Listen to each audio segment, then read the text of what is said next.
læser filosofihistorien fra begyndelsen, kronologisk, systematisk, kaotisk. Tøfner læser filosofihistorien, episode 5, Konfucius. Sidst vi var i Kina, læste vi visdoms- og orakelbogen I Ching, hvis oprindelse og historie fortaber sig lidt i tågerne. Den her gang har vi et lidt mere klart sigte. Det handler om tekster og tanker, som udgår fra en bestemt historisk person, nemlig Konfucius. Hans liv er relativt veldokumenteret. Han levede fra 551 til 479 år før vores tidsregning. Men Konfucius' liv er også omgivet af tiltagende mytedannelser i eftertiden. Hvorfor overhovedet interessere sig for Konfucius? Navnet er et samlingspunkt for en visdomstradition, et udsyn på livet, som har haft umådelig betydning i den kinesiske kultur og stadig har det. Konfucius er den mest berømte kinesiske filosof og nævnes ofte i flæng med navne som Buddha, Jesus, Sokrates og andre fra den hylde. I den kinesiske oldtid kan man tale om 3 søjler: konfucianismen, taoismen og buddhismen. Og det er også en grund til at beskæftige sig med ham. Selvom den her serie ikke kan bestå af andet end nedslag, så kan vi alligevel tegne nogle bevægelser, identificere nogle basale positioner og følge indflydelser igennem historien. Og det kommer vi til at gøre over de næste par episoder. Vi skal selvfølgelig læse nogle korte uddrag af de konfucianske grundtekster. Det drejer sig om bogen Samtalerne, der på dansk blandt andet er udgivet som Samlede Samtaler. På engelsk kendes den som Analects, der betyder noget i retning af udvalg. Teksten er en samling af ret løsrevne udsagn og anekdoter om mesteren Konfucius, der traditionelt set opfattes som samlet af elever og følgere. Det gamle spørgsmål, om konfucianismen er en religion eller en filosofi, er lidt en rød tråd igennem episoden. Men vi må lige starte med at få skitseret den historiske person og hans samtid. Hele vejen igennem så fletter jeg sentenser fra samtalerne ind.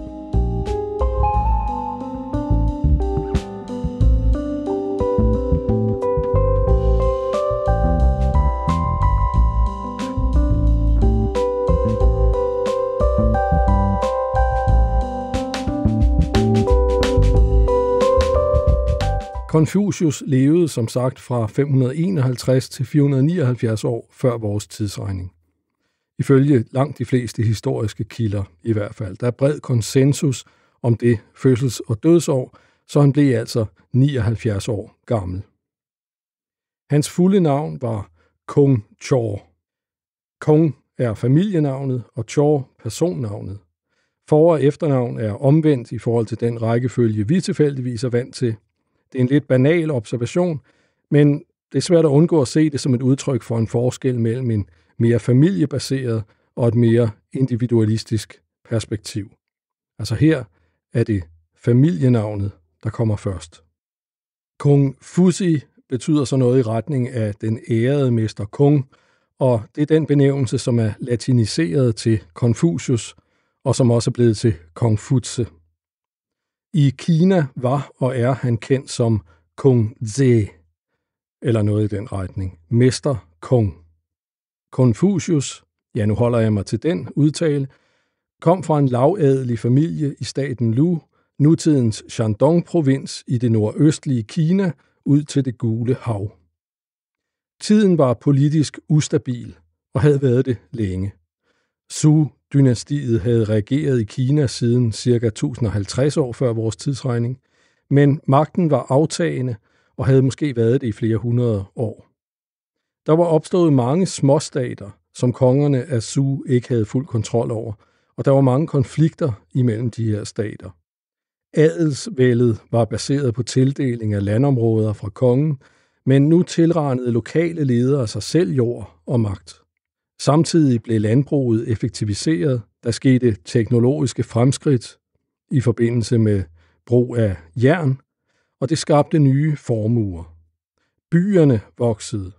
Nye klasser af handlende og håndværkere opstod, og de fik større samfundsmæssig betydning.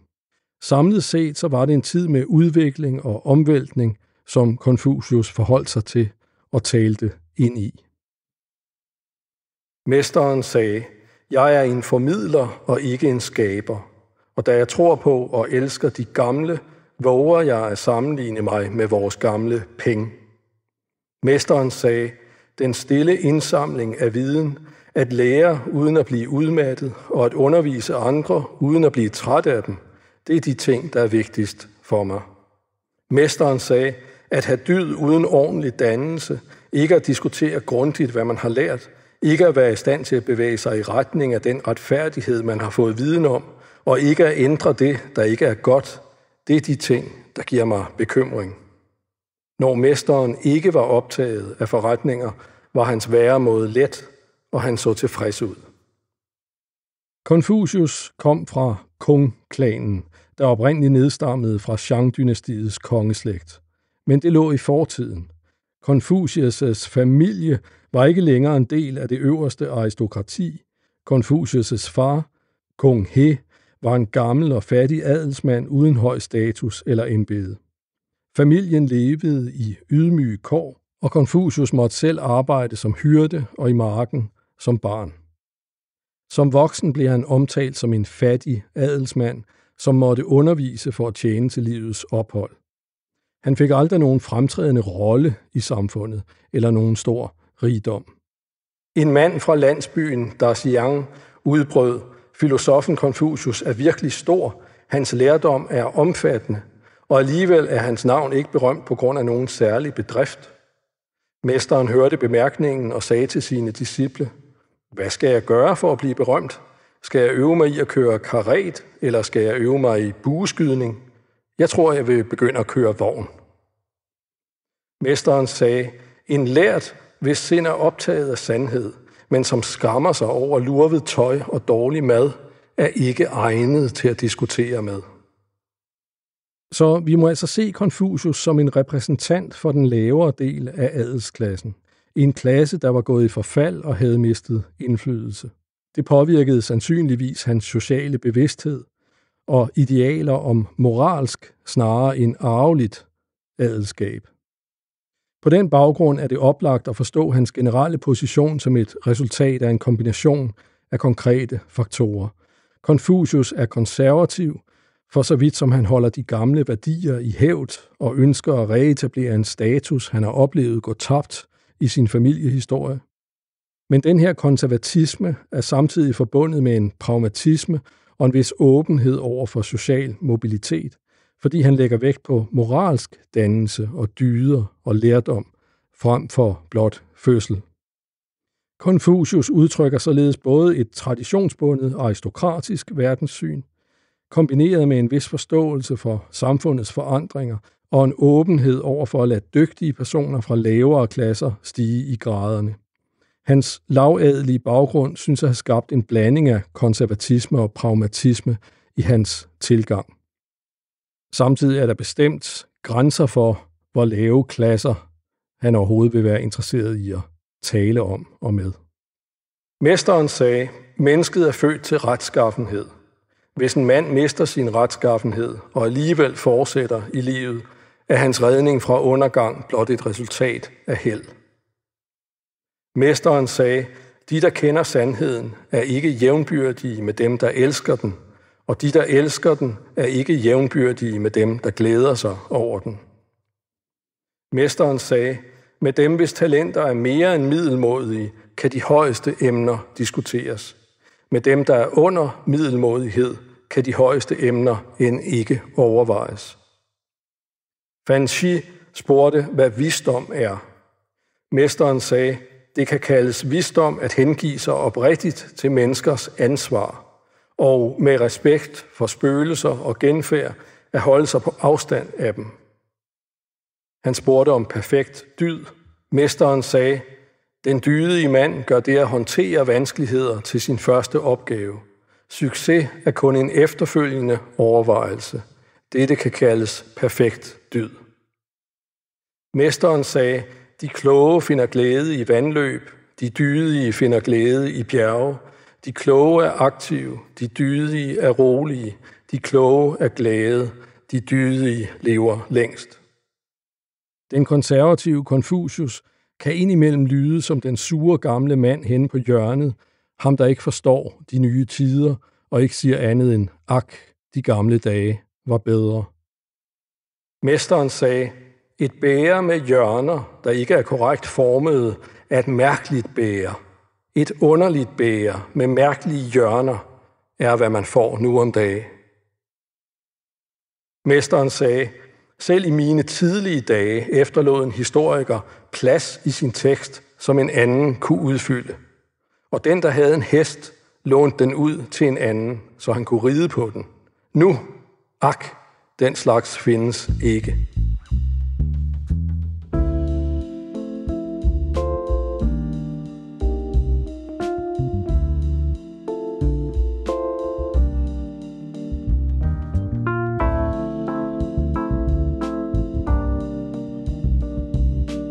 Men tilbage til hovedsporet. Er konfucianismen en religion eller en filosofi?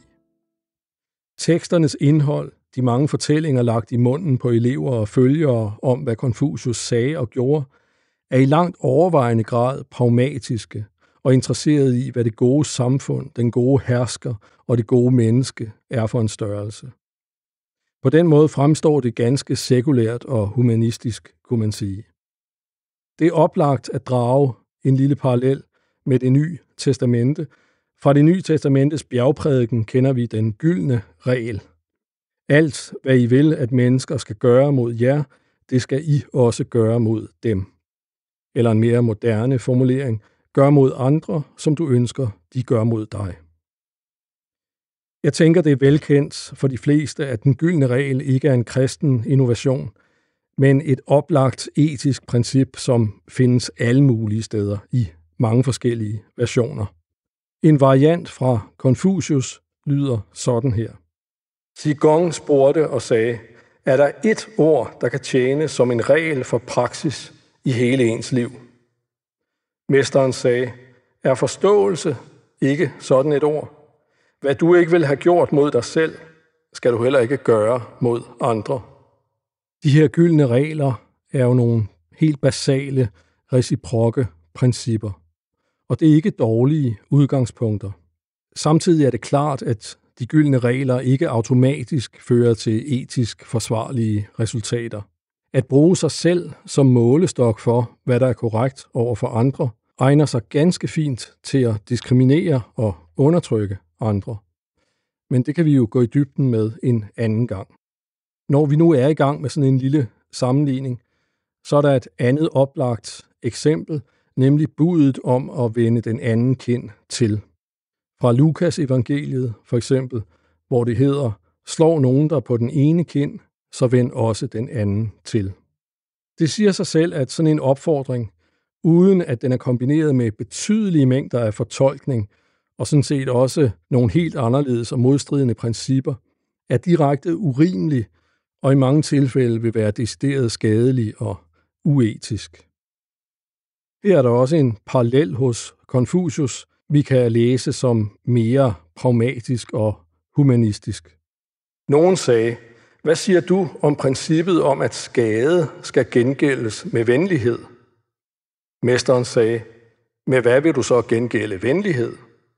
Gengæld skade med retfærdighed, og gengæld venlighed med venlighed. Og det lyder jo ganske fornuftigt og sympatisk, sekulært og humanistisk. Det står selvfølgelig stadig pivåbent, hvad retfærdighed er her.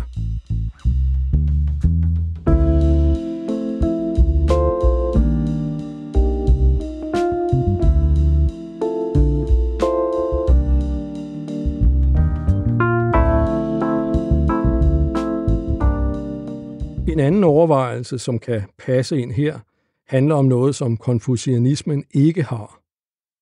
Nemlig sanktioner i tråd med dem, som mange religioner har. Mange kristne tror, at dårlige mennesker kommer i helvede, når de dør. Selvfølgelig tusindvis af variationer af, hvordan man forstår det, men ideen om en sanktion i efterlivet er meget udbredt. I buddhismen opbygger dårlige mennesker karma og vil få en ubehagelig genfødsel i det næste liv. I den konfucianske tradition, jamen så er det menneskers retfærdighed, som må klare sagerne. Det er i hvert fald den eneste, der sådan tydeligt optræder. Indimellem lyder det som om det værste, man kan gøre, hvis nogen opfører sig dårligt, det er at sige til dem, du er vist ikke nogen gentleman. Og det her med, at man ikke ligesom overlader retfærdigheden til en senere afgørelse på et eller andet tidspunkt, er der noget meget sympatisk og reelt ved, tænker jeg. Til gengæld mangler konfucianismen, set fra et moderne ståsted, nogle redskaber til at få udviklet den her retfærdighed. For kombinationen af denne her manglende sanktion og placeringen af retfærdighed og legitimeringen af institutioner i en fortid på en eller anden måde, i en givet struktur, den er selvfølgelig pænt farlig i forhold til at fastholde magtmisbrug. Nu har jeg prøvet at pege på nogle ting, som trækker i retning af at sige, at konfucianismen er en filosofi mere end det er en religion. Men der er bestemt også ting, der peger den anden vej. Og det er mindst 2 forhold. For det første så er den her stærke konservatisme forbundet med en masse, der tages for givet, og det, der tages for givet, er i sidste ende en religiøs og traditionel kinesisk baggrund. En folkelig religiøsitet, som Konfucius på ingen måde kunne finde på at sætte spørgsmålstegn ved, men i høj grad er en del af det, der skal repræsenteres. Det kan man udtrykke som et spørgsmål om himlens mandat. Mesteren sagde, da jeg var 15, var mit sind indstillet på at lære. Da jeg var 30, stod jeg fast. Som 40-årig var jeg ikke i tvivl. Da jeg var 50, kendte jeg til himlens dekreter. Som 60-årig var mit øre et lydigt organ til modtagelse af sandheden. Som 70-årig kunne jeg følge, hvad mit hjerte ønskede, uden at overtræde, hvad der var rigtigt. Forestillingen om, at herskerens magt og legitimitet har en slags kosmisk metafysisk begrundelse, som afhænger af, om han reagerer i overensstemmelse med konfucianske dyder eller ej, må kaldes religiøs. Det kan minde om guddommelig ret til at herske, er måske lidt mere vagt og diffust, der refereres ikke til bestemte guder. I parentes bemærket er sådan et ord som himmel et interessant og simpelt eksempel på, hvordan man nemt kan læse helt forkert, når man kommer med sin egen kontekst. De første gange, jeg stødte på ordet i teksterne, var jeg uden at tænke nærmere over det tilbøjelig til at forstå det som en forestilling i lighed med sådan en vag almen kristen idé om en himmel, altså et sted for et efterliv, man gerne vil have. Men ordet himmel i den kinesiske kontekst refererer til noget helt andet. Det skal snarere oversættes med noget i stil med Gud eller skæbnen. Det henviser nemlig ikke til en form for efterliv eller et guddommeligt rige, men derimod til selve himmelvælvingen og universet som en slags personificering af de kosmiske kræfter og den naturlige orden. At handle i himlens ånd er at leve i harmoni med Dao, Yin og Yang, årstidernes gang osv. Centralt står en naturreligion med dyrkelse af himlen som den øverste kosmiske orden. Himlen ses som kilde til alting, og den ses som noget, der har en vilje eller en hensigt, som mennesket må indordne sig under. Og sammen med det billede kommer en forfaderdyrkelse. Forfædrenes ånder vises respekt, der gives ofringer til dem osv., og det er noget, der er meget afgørende. Alle de her traditioner går tilbage til Shang-dynastiet, mindst 1600 år før vores tidsregning og videre. Den religiøsitet accepterer Konfucius helt givet og ser som kinesisk kultur. Han sætter ikke spørgsmålstegn ved ritualerne eller dyrkelsen af himlen og ånderne. Han ser det som en del af den helt naturlige samfundsorden, han ønsker at bevare. Konfucianismen bygger altså på en bagvedliggende religiøs kosmologi. Himlen er den øverste myndighed. Naturen opfattes holistisk og dualistisk, og dyrkelsen af forfædre og ånder går naturligt ind i alt det her. Det udgør en religiøs kontekst, som Konfucius tager for givet. Et konkret eksempel på de rituelle og traditionsbundne aspekter af forfædredyrkelsen, som Konfucius gang på gang betoner vigtigheden af, er den 3-årige sørgeperiode efter forældrenes død. I den periode ifører man sig groft og enkelt sørgetøj og afholder sig fra fornøjelser og luksus. Begrundelsen for den 3-årige varighed er interessant nok, at et barn anses for at være uselvstændigt og helt afhængigt af sine forældre i 3 år efter fødslen. Sørgeperiodens længde er altså rituelt begrundet i en parallel til forældrenes omsorg for barnet. På den måde er den korrekt. Her er nogle uddrag om sørgeperioden. Mesteren sagde: høje poster besættes uden storsind. Ceremonier udføres uden ærbødighed. Sørgeperioden sker uden sorg. Hvordan kan jeg godkende sådan en opførsel? Xizang sagde: hvad menes der, når der i dokumentbogen står, at Gao Song, mens han overholdt den sædvanlige kejserlige sorg, gik i 3 år uden at tale? Mesteren sagde: hvorfor skal Gao Song nævnes som et eksempel på det? Alle de gamle gjorde det. Når regenten døde, passede alle officererne deres forskellige pligter og tog imod instruktioner fra premierministeren i 3 år. Sai Wo spurgte om de 3 års sorg over forældrene og sagde, at 1 år var længe nok. Hvis den ædle mand, sagde han, i 3 år afholder sig fra at overholde anstændigheden, vil anstændigheden gå helt tabt. Hvis han i 3 år afholder sig fra musik, vil musikken blive ødelagt. Inden for 1 år er det gamle korn opbrugt, og det nye korn er sprunget ud. Efter 1 helt år bør sorgen stoppe. Mesteren sagde: hvis du efter 1 år kunne spise gode ris og gå med broderet tøj, vil du så føle dig godt tilpas? Det vil jeg, svarede Wo. Mesteren sagde: hvis du kan føle dig godt tilpas, så gør det. Men en ædel mand kan i hele sorgperioden ikke nyde den gode mad, han kan spise, eller nyde den musik, han kan høre. Han føler sig heller ikke tilpas, hvis han er komfortabelt indkvarteret. Derfor gør han ikke det, du foreslår. Men nu føler du dig godt tilpas og kan gøre det. Så gik Sai Wo ud, og mesteren sagde: det viser Sai Wos mangel på dyd. Det er først, når et barn er 3 år gammelt, at det får lov at forlade sine forældres omsorg. Og de 3 års sorg overholdes overalt i imperiet. Har Sai Wo ikke nydt godt af sine forældres kærlighed i 3 år?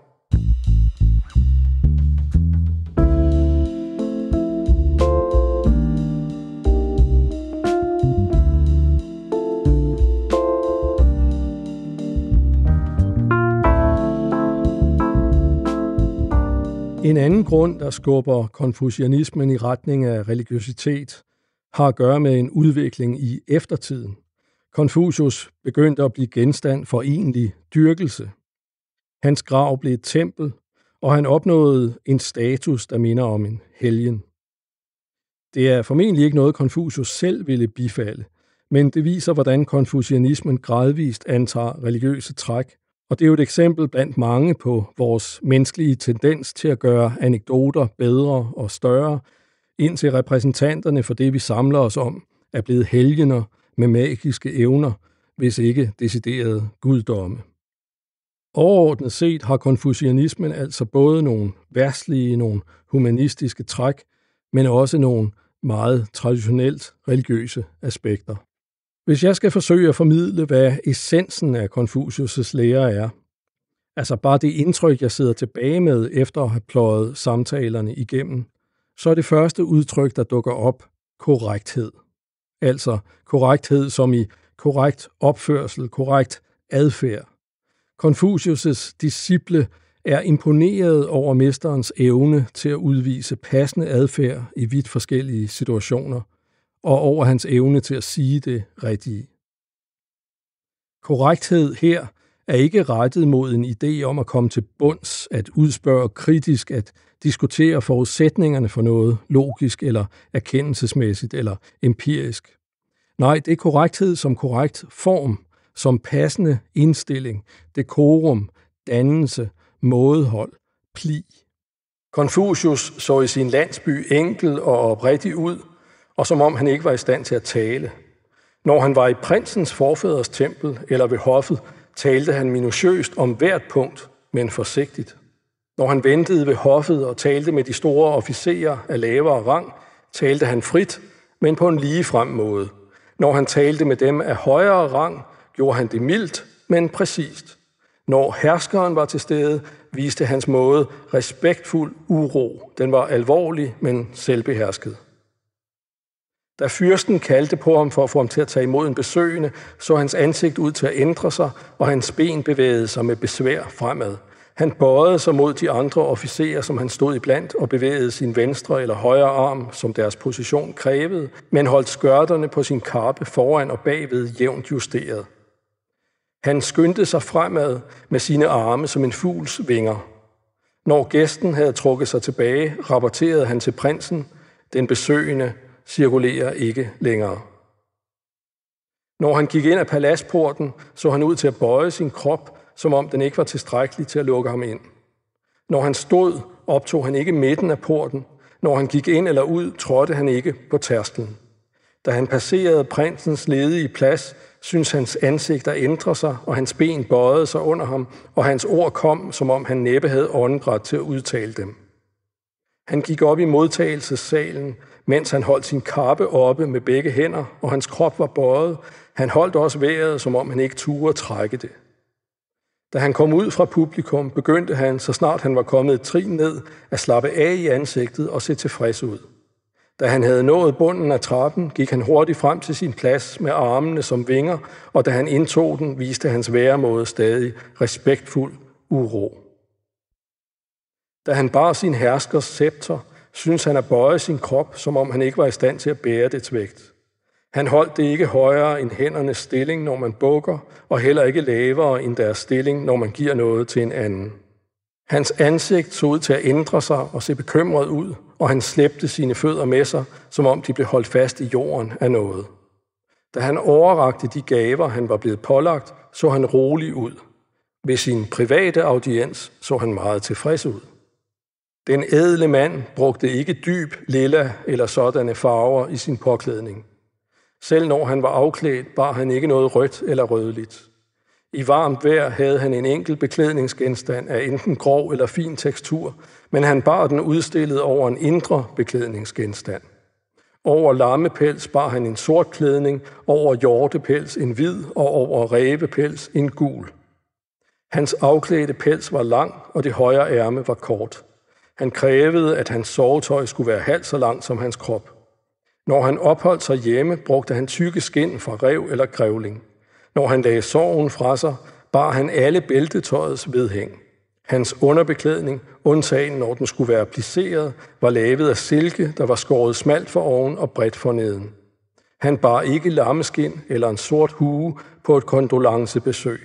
Den første dag i måneden tog han sin hofdragt på og præsenterede sig ved hoffet. Et af privilegierne ved at lave en serie som denne her, er jo, at jeg tillader mig at tage en smule stilling til idéer, vi møder undervejs. Velvidende, at mit og vores ståsted er meget anderledes og præget af helt andre forudsætninger end den tid, teksterne vi læser er fra. Den konfucianske appel til tradition kan meget hurtigt være negativ, set herfra. Den kan meget hurtigt handle om at kende sin plads og stoppe spørgsmål og kritik. Når Konfucius og teksterne, som samtalerne her, har en plads i verdenslitteraturen og i filosofihistorien, så skyldes det jo, at den position, der tegnes, ikke er entydigt dum på den måde. Der er alt for mange nuancer og næsten internt modsatrettede værdier i teksterne. Den dumme, det vil sige dårlige, reaktionære position, vil være at præsentere hierarkier som ufravigeligt himmelsk forordnede. Det er en mulighed i religiøst funderet samfund, at konger og kejsere, næsten uanset deres handlinger, er indsat på deres plads ovenfra, og at det i sig selv kræver ubetinget respekt og lydighed. Sådan blev de egyptiske faraoer anset for at være guddommelige. Romerske kejsere krævede tilbedelse. Vi kender det fra vores egen middelalders konger. Den her idé om, at kongemagten får sin autoritet ovenfra, er jo ikke ligefrem en idé, der er fremmed for den vestlige europæiske historie. Vi kan tænke på det hinduistiske kastesystem, som også bygger på en religiøs accept af ulighed, som ligefrem kan forstås som forordnet sådan.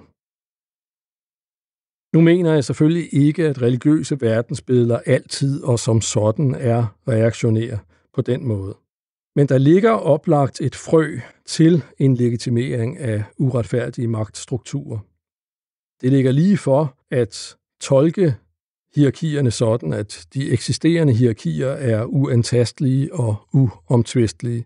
Selvfølgelig især, hvis magten er med til at formulere religiøsiteten, og det er den jo ofte. Mere progressivt er det jo at insistere på, at selv spirituelt og religiøst funderede autoriteter skal holdes ansvarlige på et menneskeligt og moralsk plan. Den her retfærdighed, som ikke kommer andre steder fra end den, vi selv skaber. Hvordan placerer Konfucius og konfucianismen sig i forhold til den her fare, der ligger i at begrunde magten i traditionen og i det himmelske mandat? De konfucianske idealer er høje og dybt sympatiske, i hvert fald mange steder i teksten. Det er nok en voldsom forenkling, men som jeg var inde på tidligere, giver det mening at se hans projekt som en forskydning fra det virkelige aristokrati til et åndens aristokrati. Han kan se i kraft af sin egen familiehistorie og hvad han oplever som forfald og destruktion i sin samtid, at rå magt ikke er nok. Rå magt har ingen legitimitet for Konfucius. Når du eller jeg bliver spurgt om, hvad der egentlig kan legitimere magt, hvad er det, der kan retfærdiggøre samfundets orden, så vil vi sandsynligvis svare i retning af demokrati. Det vil jeg da i hvert fald. Altså det her basale spørgsmål, som et hvert samfund stiller, jamen hvorfor skulle den her fordeling af goder og magt være retfærdig? Vi kan svare noget i retning af, at det er den jo nok heller ikke. Hvor skulle den retfærdighed eller korrekte fordeling komme fra? Men vi er jo født ind i en situation, hvor vi er modtagere af et tilkæmpet system, som giver os alle sammen som nationalt fællesskab rettigheder og pligter, og ikke mindst lige deltagelsesmuligheder i beslutningsprocesserne i det her demokrati. Det er jo alt sammen noget principielt noget. Der er jo ikke noget af det, der sådan passer i realiteten, men i det mindste er det principielt sådan. Det er spændende at læse en tekst, som udtrykker et verdensbillede, hvor de demokratiske idealer overhovedet ikke findes. Hvis jeg forestiller mig en samtale med Konfucius, så tror jeg umiddelbart, det vil være umuligt, på kort sigt i hvert fald, at få Konfucius til at forstå, hvad man overhovedet taler om eller mener med det demokratiske. For hvad er demokratiets legitimitet set ud fra et konfuciansk synspunkt? Vi synes jo, det er selvindlysende. Vi synes jo, at demokratiet så at sige legitimerer sig selv. Det gør det jo demokratisk. Men det konfucianske udgangspunkt er et helt andet.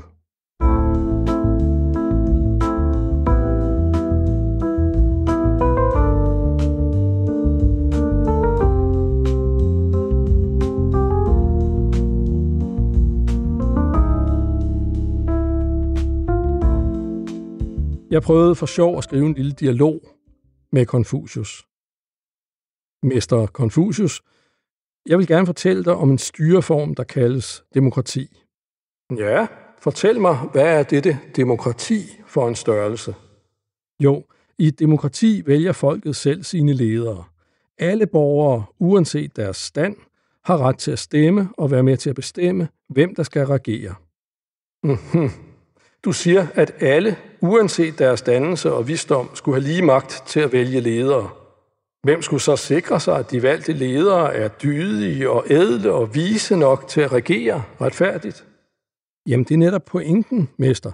I et demokrati stoler man på, at folket i fællesskab kan træffe de bedste beslutninger. Aha. Men det er jo netop de få, der besidder den nødvendige visdom og moralske habitus til at træffe beslutninger for det fælles bedste. Folket lader sig lede af kortsigtede lyster og begær. Hvordan i alverden kan man overlade en så vigtig opgave som at regere til den slags ustadige kræfter? Naturligvis skal folket oplyses og dannes til at være ansvarlige borgere. I sidste ende er det jo folket selv, der kender sine egne behov bedst. Ja, Men det er jo netop herskerens pligt at vejlede folket, at lede dem mod det gode. Hvordan kan man lede, hvis man konstant skal spørge om tilladelse fra dem, man skal lede? Jamen, i et demokrati er lederne ikke hævet over folket. De er tjenere for folket og skal stå til ansvar over for dem. Ja, at en hersker skal tjene folket er en selvfølgelighed. Men at lade folkets luner diktere landets styrelse, det fører kun til kaos og ustabilitet. Nej, den rette vej er at lade de vise og dydige lede, og at lade folket vise dem respekt og lydighed. Så vil harmoni og velstand brede sig fra lederne, og harmoni vil herske i landet.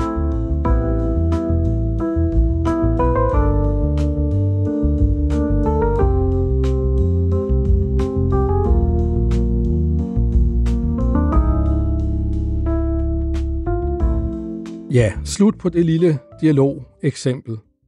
Det skulle i hvert fald illustrere, at legitimiteten for Konfucius, magtens legitimitet, ledelsens legitimitet, den kommer fra det her af at være et stort menneske, et korrekt menneske, et ædelt menneske.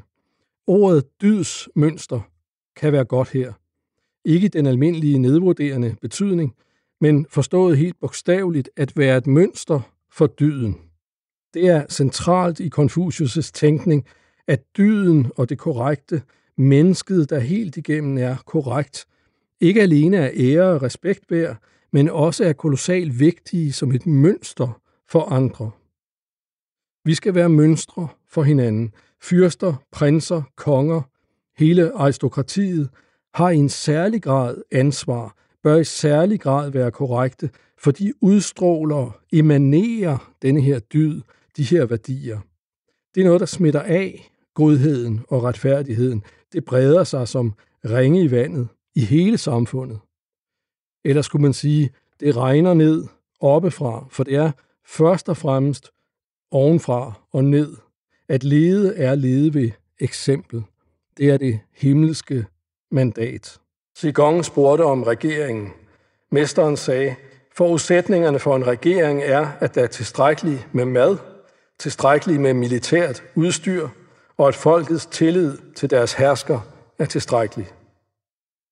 Qigong spurgte, hvis det ikke kan undgås, og en af disse tre ting må undværes, hvilken skal man så give afkald på først? Det militære udstyr, sagde mesteren. Qigong spurgte igen, hvis det ikke kan undgås, og en af de resterende to må undværes, hvilken af dem skal man så give afkald på? Mesteren svarede, skil dig da af med maden. Fra gammel tid har døden været den enkeltes lod, men hvis folket ikke har tillid til deres herskere, så er der ikke noget at stå op til for staten. Yi Gangzi spurgte Konfucius om regering. Konfucius svarede, at regere betyder at rette op. Hvis du leder folket med korrekthed, hvem vil så ture ikke at være korrekt? Yi Gangzi var bekymret over antallet af tyveknægte i staten og spurgte Konfucius, hvordan man kunne komme dem til livs. Konfucius sagde, hvis du ikke var begærlig, ville de ikke stjæle, selv ikke hvis du belønnede dem for at gøre det. Yi Gangzi spurgte Konfucius om regering og sagde, hvad siger du til at dræbe de principløse til gavn for de principfaste? Konfucius svarede, når du fører din regering, hvorfor skulle du så overhovedet bruge drab? Lad dine ønsker gå i retning af det gode, så vil folket være godt. Forholdet mellem overordnede og underordnede er som mellem vinden og græsset. Græsset må bøje sig, når vinden blæser hen over det.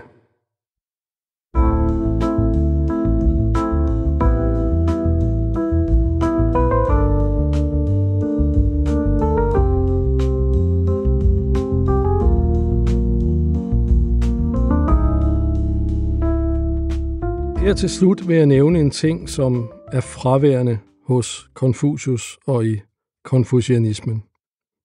Og det er humor. Måske kan man finde humor rundt omkring, men det er godt nok svært, og det er godt nok ikke meget. Humor, det er jo mange ting. Men jeg forbinder det med en vis fleksibilitet, en vis smidighed. Den her vilje til at se det potentielt morsomme i alting er meget vigtig, synes jeg. Konfucianismen kan godt udvise en vis bevægelighed. Altså der er denne her pragmatisme, som viser sig nogle gange. Men det alvorlige ritual, de mange ekstremt omhyggelige, langsomme og komplicerede rituelle optrin, de har en rigiditet og en selvhøjtidelighed, som er svære at forene med humor. I næste afsnit, der læser vi i Zhuangzi, som blandt andet er en slags modreaktion på det konfucianske. En modreaktion, som senere bliver kendt og taget ind under paraplybegrebet taoisme. Zhuangzi har humor i den grad, og jeg glæder mig til at dele de tekster.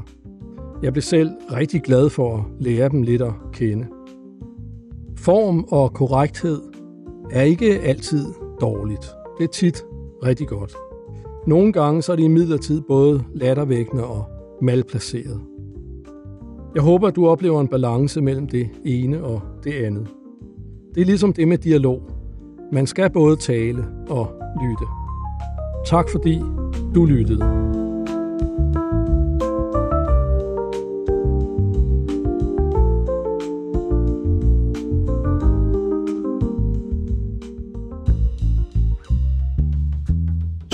Læser filosofihistorien fra begyndelsen, kronologisk, systematisk, kaotisk, forudsigeligt, overraskende, præcist og legende, seriøst, pjattet, omhyggeligt planlagt, improviseret frem, helhedssøgende, i korte uddrag, fuldstændig fragmentarisk, idiosynkratisk, udvalgt, multiperspektivisk, formidlet, uansvarligt, oversat fra tilfældige kilder, autoritativt, udlagt af selvudnævnt ekspert, analytisk og intuitivt læser, tøfner filosofihistorien et stykke tekst ad gangen.